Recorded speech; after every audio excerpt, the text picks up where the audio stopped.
এখানে সভাপতি সেক্রেটারি হয়ে আমাদের শিল্পীদের কি উন্নতি করতে পারবে আপনি বলেন আমারে। শিল্পীদের চেঞ্জ একমাত্র উপরওয়ালা করতে পারে। ভাই পাস করে কোনো কাজ করবো না, কারণ এখানে কাজ করার কিছুই নেই। আমি একজন শিল্পীর কোনো সময় উন্নতি করতে পারবো না। হ্যাঁ, আমাদের ছবি আর কোনোদিনই ডেভেলপ হবে না।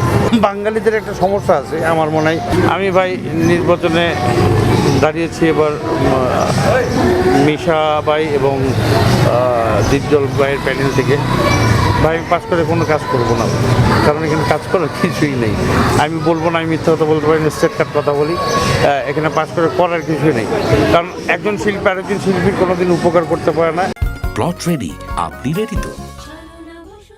শিল্পীদেরকে ডাইরেক্টর প্রডিউসাররাই উপকার করতে পারে। যদি ডাইরেক্টর প্রডিউসারের শিল্পীদেরকে ছবিতে না নেয়, তাহলে একজন শিল্পী কীভাবে উপকার হবে, তাই না?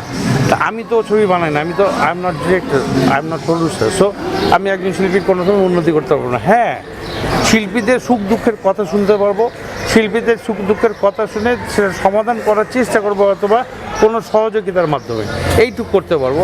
আমি যে বলবো যে না আমি পাস করে শিল্পীদের অনেক উন্নতি করবো, আমি ভাই কিছুই করতে পারবো না। এখানে কিন্তু কিছুই নেই। বাঙালিদের একটা সমস্যা আছে আমার মনে হয়, আমিও বাঙালি সেই জন্য বলছি যে মানে হয়ে হয়ে বাঙালি আর কি, হই কোনো কিছুই নেই। কিন্তু এখানে জাস্ট সিম্পল, এখানে সভাপতি সেক্রেটারি হয়ে আমাদের শিল্পীদের কি উন্নতি করতে পারবে আপনি বলেন আমারে। একজনের বাড়ি গাড়ি করে দিতে পারবে না।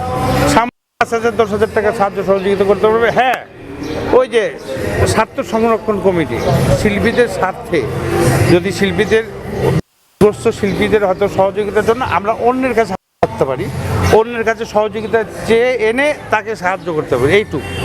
এর বেশি আর কিছু করার নাই আমার মনে। শিল্পী সমিতিতে এর বেশি আর কিছু করার নাই আমার মতে। আমি এই 3 যুগ পার হয়ে গেল এই ফিল্মে, 3 যুগের মধ্যে দেখলাম না শিল্পী সমিতিতে কোনো শিল্পীদের মানে উন্নতি হয়েছে। শিল্পী সমিতির উন্নতি হয়েছে, শিল্পী সমিতির চেয়ার চেঞ্জ হয়েছে, টেবিল চেঞ্জ হয়েছে, ওয়াল চেঞ্জ হচ্ছে, কিন্তু শিল্পীদের যে উন্নতি হয়েছে এটা না। শিল্পীদের উন্নতি, শিল্পীদের চেঞ্জ একমাত্র উপরওয়ালা করতে পারে। উশিলা হচ্ছে যে ডাইরেক্টর প্রডিউসাররা। এক শিল্পী আরেক শিল্পী কোনো উন্নতি করতে পারে, তবে সুখ দুঃখের আলাপ আলোচনা নিয়ে আসতে পারে। বর্তমান সরকারের এদিকে দৃষ্টি দেওয়া উচিত যে আমাদের সিনেমা শিল্পটাকে ডেভেলপ না করে কিভাবে বাইরের ছবিগুলো বাংলাদেশে চলছে কিংবা চলতে তার পারমিশন দেওয়া হচ্ছে, এটাই আমি বুঝি না। তবে হ্যাঁ, মানে কম্পিটিশনের যুগ এখন। বিদেশি একটা ছবি দেখে আমাদের ছবি যদি সেইভাবে কাজ করে ডেভেলপ করে তাহলে একটা আলাদা ব্যাপার। কিন্তু ঘটনা হচ্ছে যে সেই বিদেশি ছবি কয়েকশো কোটি টাকা বাজেট, অত্যাধুনিক ছবি, ওই ছবিগুলোর সাথে আমাদের ছবি তুলনা করার তো কোনো লাভ নেই, কারণ আমরা তো এত অত্যাধুনিক ছবি বানাতে পারবো না। আমরা পারবো ঠিকই যদি আমাদের ব্যাকআপ থাকে, মানি যদি প্রবলেম না থাকে, তাই না?